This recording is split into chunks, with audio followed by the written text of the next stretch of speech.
Hello friends, my self RV Prasad. Welcome to my YouTube channel RV A to point. दोस्तों, जैसा कि जानते हैं कि हम अपने चैनल के माध्यम से फिजिक्स, मैथ एवं साइंस से संबंधित फैक्ट्स को लेकर के आते हैं।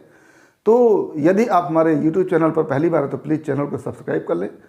आज हम फिजिक्स में कुछ न्यूमेरिकल क्वेश्चन को लेकर के आए हैं, जिसमें पहला क्वेश्चन है कि 600 फेरों वाली एक चालक कुंडली का स्वप्रेरकत्व 108 मिली हेनरी है। इसी प्रकार की एक दूसरी 500 फेरों वाली चालक कुंडली का स्वप्रेरकत्व क्या होगा। तो यहाँ पर हमारे पास n जो फेरों की संख्या है वो है 600। इस कुंडली का प्रेरकत्व L इक्वल टू है 108 मिली हेनरी।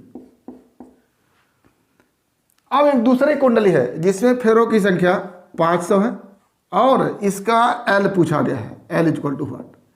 तो यहाँ पर दो कुंडली हो गई। तो पहले के लिए हम n की जगह n1 लिखेंगे और यहाँ पर L1 लिखेंगे, और दूसरे के लिए n की जगह n2 लिखेंगे और यहाँ पर L2 लिखेंगे। तो स्वप्रेरकत्व और कुंडली में चक्रों की संख्या में एक फार्मूला होता है, वो होता है n phi equal to Li। यहाँ n क्या है? चक्रों की संख्या है। फाई एक चक्कर से संबद्ध फ्लक्स है, L स्वप्रेरकत्व है और I धारा है। तो इस फार्मूले से हम देख रहे हैं कि जो चक्रों की संख्या n है वो अनुक्रमानुपाती है L की, या इसी को उल्टा कह सकते हैं, L अनुक्रमानुपाती है n की। अगर n बढ़ेगा तो L भी बढ़ेगा, n घटेगा तो L भी घटेगा। तो यहाँ पर L जो होगा n के अनुक्रमानुपाती होगा। ऐसी स्थिति में एक फार्मूला और बन के आता है, L1 by L2 equal to N1 by N2। दो कुंडली हैं जिसमें चक्रों की संख्या क्रमशः N1 और N2 है और उनके स्वप्रेरकत्व क्रमशः L1 और L2 है। तो हमको L2 निकालना है, तो इसको हम ऐसे भी लिख सकते हैं, L2 by L1 equal to N2 by N1।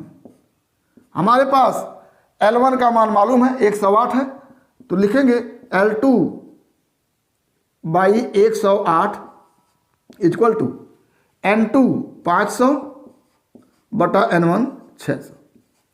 और यहाँ से L2 बन के आएगा 500 बटा 600 गुणे 108।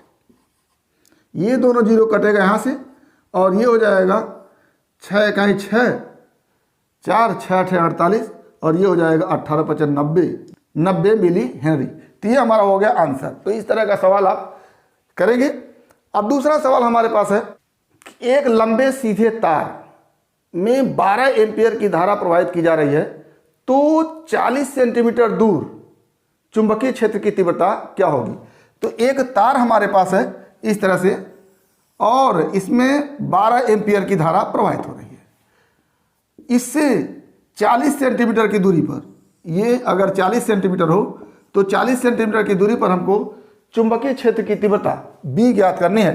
तो हम लिखेंगे B equal to mu 0 upon 2 pi into I by R. ये फार्मूला होता है। I धारा होता है और R, ये जो 40 सेंटीमीटर दूरी है वो R के लिए होता है, और म्यू 0 अपान 2 पाई को आप जानते हैं। तो यहाँ से B इक्वल टू क्या हो जाएगा, म्यू 0 अपान 4 पाई की जगह हम 10⁻⁻7 लिखते हैं, तो म्यू 0 अपान 2 पाई है तो लिखेगा 2 इंटू 10⁻⁻7 इंटू I का मान 12 है और R का मान 40। और यहाँ पर 40 सेंटीमीटर है तो इसको हम मीटर में बदलेंगे 10⁻2 से गुणा करके। तो अब B इक्वल टू क्या हो जाएगा, 2 इंटू 10⁻7 इंटू 12 इंटू ये ऊपर जाके 10⁻2 हो जाएगा और बटे रहेगा 40। अब यहाँ से B इक्वल टू हो जाएगा 2 गुणे 10⁻7 गुणे 12 गुणे 100 बटा 40। एक जीरो कटा यहाँ से और 2 दूना 4 हो गया और 2 छक्का 12 हो गया। तो यहाँ से हो गया B इक्वल टू, ये हमारा आंसर हो गया। इस तरह से हम किसी लंबे धारावाही चालक के कारण किसी बिंदु पर चुंबकीय क्षेत्र की तीव्रता के लिए इस फार्मूले का यूज करते हैं और इसके माध्यम से हम B इक्वल टू निकाल लेते हैं। तीसरा क्वेश्चन है कि 14 ग्राम शुद्ध कार्बन 14 में इलेक्ट्रॉन, न्यूट्रॉन तथा प्रोटॉन की संख्या कितनी होगी, यानी कार्बन 14 को हम लिखते हैं 6C40। ये कार्बन 14 है और इसकी मात्रा कितनी है 14 ग्राम। में हमको निकालना क्या है, प्रोटॉन कितने होंगे, इलेक्ट्रॉन कितने होंगे और न्यूट्रॉन कितने होंगे, इन तीनों की संख्या निकालनी है। तो इसके लिए एक फार्मूला होता है, तत्व जितना ग्राम होता है उसको m लिखते हैं, m बटा तत्व का परमाणु भार A into Avogadro number n into Z। ये फार्मूला होता है प्रोटॉन की संख्या बराबर इलेक्ट्रॉन की संख्या। यानी ये फार्मूला अगर हम लगा देते हैं तो कितने प्रोटॉन होंगे वो निकल जाएंगे, और चूंकि प्रोटॉन की संख्या इलेक्ट्रॉन की संख्या के बराबर होती है तो प्रोटॉन की संख्या और इलेक्ट्रॉन की संख्या निकल जाएगा। तो यहाँ से m क्या है, तत्व का मात्रा 14 ग्राम और परमाणु भार कितना है इसका 14 मल्टीप्लाई n, ये अवोगाद्रो नंबर है, ये क्या है अवोगाद्रो संख्या, और जिसका मान होता है 6.023 इंटू 10⁻23, ये हो गया। और मल्टीप्लाई Z परमाणु क्रमांक, तो परमाणु क्रमांक कितना है यहाँ पर 6 है, तो गुणे 6 कर देंगे। अब यहाँ से हो जाएगा, ये 14 से कटेगा 6.023 इंटू 10⁻23 इंटू 6, और हल करेंगे तो आएगा 6 3 का 18, 6 दूना 12 1 13, 13 6 6 आगे 36 पॉइंट गुणे 10⁻23, और इसी को लिखेंगे 3.61 मल्टीप्लाई 10⁻24। ये हो गया प्रोटॉन की संख्या और यही हो गया इलेक्ट्रॉन की संख्या।